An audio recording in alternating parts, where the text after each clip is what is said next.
بسم اللہ الرحمن الرحیم الحمد للہ وکفی وسلام علی عبادہ الذین اصطفی اما بعد۔ معزز سامعین و ناظرین، اس وقت ہم آپ کے سامنے چند حقائق کے ساتھ حاضر خدمت ہیں۔ یہ امت جس کے ہم فرد ہیں، آپ فرد ہیں، یہ امت بہت بڑی ذمہ داری رکھتی ہے۔ حضور صلی اللہ علیہ وسلم خاتم النبیین ہیں، اور فرمایا گیا آپ کے بارے میں ما کان محمد ابا احد من رجالکم ولکن رسول اللہ و خاتم النبیین، کہ محمد مردوں میں سے کسی کے باپ نہیں ہیں اور وہ اللہ کے رسول ہیں، آخری نبی ہیں۔ اس لیے امت کی بڑی ذمہ داری ہے کہ حضور کی دعوت کو، حضور کے کام کو، حضور کے مشن کو وہ دوسروں تک پہنچانے کا کام کرتی رہے، اور جس دور میں جس جگہ امت کے جو افراد ہوں اپنی ذمہ داری کو پوری طرح انجام دیں، اور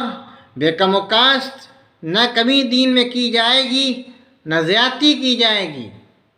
اور ہر معاملے میں رسول اللہ صلی اللہ علیہ وسلم کے طریقے سے، اسوے سے نمونہ اختیار کیا جائے گا۔ جو واقعات حضور صلی اللہ علیہ وسلم کے بعد پیش آئے ہیں، خلفائے راشدین کے بعد پیش آئے ہیں، نمونہ ہمیں وہیں سے لیا جائے گا، اور ہمیں اپنی زندگی کی روشنی اسی سے حاصل کی جائے گی۔ حضرت حسین رضی اللہ تعالی عنہ کا جو واقعہ ہے، یہ خاص بات کا واقعہ ہے، اور اس میں جو طریقہ اختیار کیا جاتا رہا ہے، آج 14 صدیاں گزرنے کے بعد بھی وہ یقیناً غیر اسلامی ہے، غیر شرعی ہے، اور اس کا کوئی نمونہ سیرت نبوی سے، فضیلت خلفائے راشدین سے نہیں ملتا ہے۔ بعد میں ایسی چیزیں جاری کی گئیں، ایجاد کی گئیں اور گڑھی گئیں، جس سے بہت سے لوگ ان کو حقیقت سمجھنے لگے، اور ایسی اسلامی شخصیات کو، دینی شخصیات کو، اور ان کو جو رسول اللہ صلی اللہ علیہ وسلم کا ساتھ دینے والے تھے، اور جو حضور صلی اللہ علیہ وسلم نے بعض اہم کام ان حضرات سے لیے، ان پر اعتماد کیا۔ خاص طور پر ان میں حضرات خلفائے ثلاثہ جو ہیں اولین، ان کو مطعون کیا جانا، اور پھر حضرات امہات المومنین میں سے بعض کو نشانہ بنانا، پھر بعض اور صحابہ کو نشانہ بنانا، اور ان پر طریقے کے اشاروں سے ایسی باتیں کرنا جو بہت ہی غلط اور سراسر اسلامی روح کے خلاف ہیں، اور اسلام کا نام دے کر کے ان کو دین کا حصہ قرار دینا، یہ سب چیزیں ایسی ہیں جو اللہ تعالیٰ کے دین میں خلل ڈالنے والی، اور گویا یہ بتانے والی ہیں کہ دین نامکمل تھا۔ اور پھر ایسے ائمہ کے بارے ائمہ کا نام دینا، اور ائمہ کو ایسا عقیدہ دینا، اور ایسی باتیں ان کی طرف منسوب کرنا، اور ایسی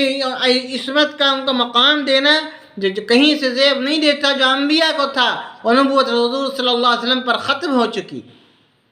البتہ کار نبوت جو ہے وہ دین کو سمجھنا اور دین کو سمجھانا، اور دوسروں کو دین کی طرف لانے کے لیے کوشش کرنا، اور دین کا غلبہ، اعلاء کلمت اللہ کے لیے فکر، اللہ کی طرف بلانا، یہ کام کرنے کا ہے اور اس میں لگنے کا ہے۔ انسانی بنیاد پر جو حقوق ہیں، اسلامی بنیاد پر جو حقوق ہیں، آئلی بنیاد پر جو حقوق ہیں، حقوق کی جو قسمیں ہیں عباد کی، اور جو قسمیں حقوق اللہ کی، ان سب کا اپنی اپنی جگہوں پر خیال کرنا اور ان کی ادائیگی۔ اگر ہم یہ نہیں کرتے ہیں اور نفس پر چلتے ہیں، اور بغض عناد کا بازار ہمارے ہاں گرم رہتا ہے، اور ہم سمجھتے بھی نہیں کہ ہم کس طریقے سے حسد کا شکار ہو رہے ہیں، ہم نہیں سمجھتے کس طریقے سے ہم مبالغے کا، اطراء کا عمل کر رہے ہیں، تو یہ شدید نقصان کی باتیں ہوتی ہیں۔ اور یہ کرنا ہے کہ حضرت معاویہ رضی اللہ تعالیٰ عنہ کے بارے میں جو باتیں بے سر و پا اڑائی گئیں اور کہی گئیں، اور صحابہ کرام کے تعلق ان پر جو الزامات لگائے گئے اور مزے سے ان کو مان لیا گیا، جبکہ تہمت والی باتیں اتنی آسانی سے نہیں مانی جاتی ہیں۔ حضرت معاویہ رضی اللہ تعالی عنہ پر کوئی تہمت لگائے کہ انہوں نے حضرت حسن کے ساتھ ایسا کیا، تو ان سے پوچھا جائے دلیل اس کی لاؤ، دلیل دینے سے وہ قاصر ہیں، نہ انہوں نے دیکھا اور نہ سمجھا، لیکن صرف ایک تاریخی جو بعض غالی شیعوں نے اپنی کتابوں میں لکھ دی، ان کو نقل کر کے اس کو اپنے ایمان کا جز بنا کر کے ان پر نفاق اور ارتداد کا الزام لگا کر کے لوگ سمجھتے ہیں کہ ہم نے اپنی دنیا بنا لی، یقیناً وہ دنیا بھی کھوئی اور آخرت بھی کھوئی۔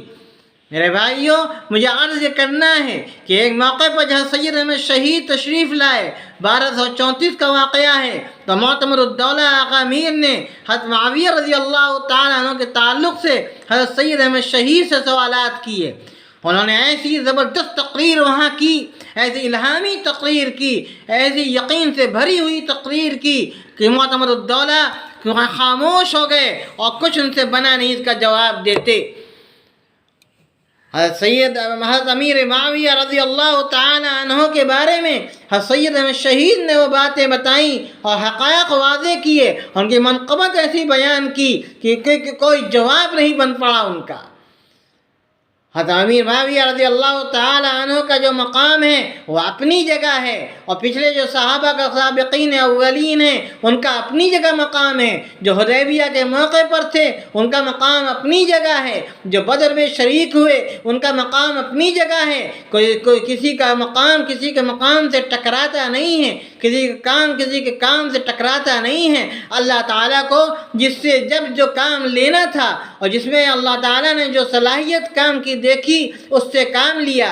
حضرت عمر رضی اللہ تعالی عنہ کا واقعہ معمولی نہیں ہے۔ جب ان کو ذرا بھی شبہ ہوا کہ ہم نے جو عامل بنائے ہیں اور گورنر بنائے ہیں تو ان میں کوئی ایسا نہ ہو کہ جو منافق بن گیا ہو۔ حضرت حذیفہ جو صاحب سر رسول اللہ ہیں ان سے پوچھا، انہوں نے کہا ایک کوئی ہے۔ حضرت عمر نے اپنی فراست سے ان کو برخاست کیا اور بعد میں پوچھا تو کہا آپ نے صحیح برخاست کیا، لیکن حضرت معاویہ رضی اللہ تعالیٰ عنہ کو انہوں نے مقام دیا، اور حضرت یزید بن ابی سفیان رضی اللہ عنہ کے انتقال کے بعد شام کی گورنری حضرت معاویہ کو دی۔ حضرت معاویہ نے تو حضرت عثمان کے زمانے میں بھی رہے، اور حضرت معاویہ جب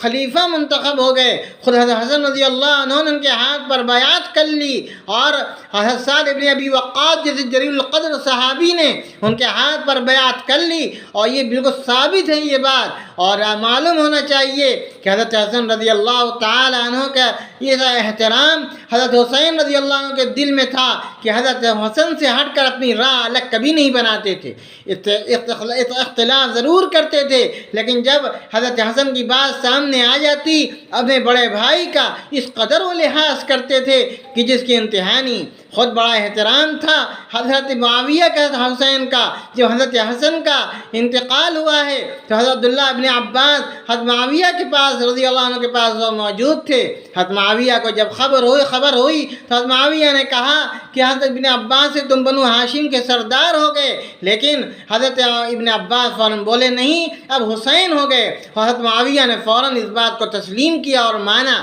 یہ تھا آپس کا احترام، یہ تھا آپس کی محبت، اور جو نذرانے پیش کرتے حضرت معاویہ رضی اللہ عنہ، حضرت حسن حضرت حسین دونوں ان نذرانوں کو قبول کرتے تھے اور ان کا لحاظ کرتے تھے، کرام کرتے تھے۔ اگر وہ سمجھتے کہ غاصب ہیں، حکومت پہ قبضہ کیا ہے اور ناجائز ہے ان کی حکومت، کبھی ایسا نہیں کر سکتے تھے۔ حضرت حسن نہ بزدل تھے نہ حضرت حسین بزدل تھے۔ ہاں ایک صلح تمام تھے، ایک سیف حق تھے، لیکن دونوں میں آپس میں بڑی ہم آہنگی تھی، فکری ہم آہنگی تھی، محبت تھی۔ دونوں کا مقام بھی اللہ کے یہاں یکساں ہے کہ حضور صلی اللہ علیہ وسلم نے دونوں کے ساتھ یکساں معاملہ کیا ہے اور دونوں کو یکساں چاہا ہے، اور اہل سنت والجماعت کی علامت ہے کہ وہ حضرات شیخین کو سب پر فضیلت دیتے ہیں، حضرات ختنین حضرت عثمان حضرت علی رضی اللہ عنہ سے محبت کرتے ہیں، اور حضرت حسن حضرت حسین سے محبت کرتے ہیں۔ اور تو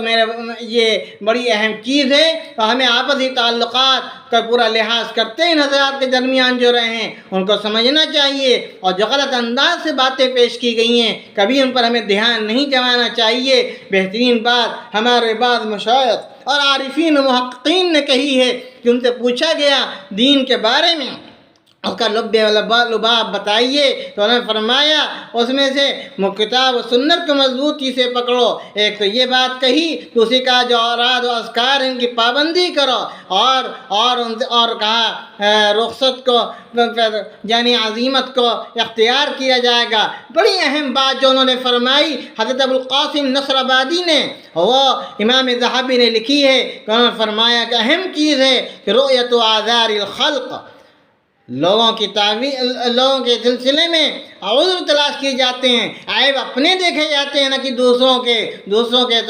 کے سلسلے میں تو عذر دیکھے جاتے ہیں، اور ان سلسلے میں تعویل کی جو بھی گنجائش ہوتی ہے وہ اختیار کی جاتی ہے۔ کیا حالات، کیا تقاضے، کیا مجبوریاں تھیں، اور اپنے بارے میں آدمی جو ہے وہ ایک چیز کو چھٹی کو بھی بڑی بنا کے دیکھتا سمجھتا ہے، اللہ کی طرف رجوع کرتا، کہیں پکڑ نہ ہو جائے، ہمارا انجام خراب ہو۔ اللہ تعالیٰ ہم سب کو برے انجام سے بچائے، ہم سب کا خاتمہ ایمان پر فرمائے اور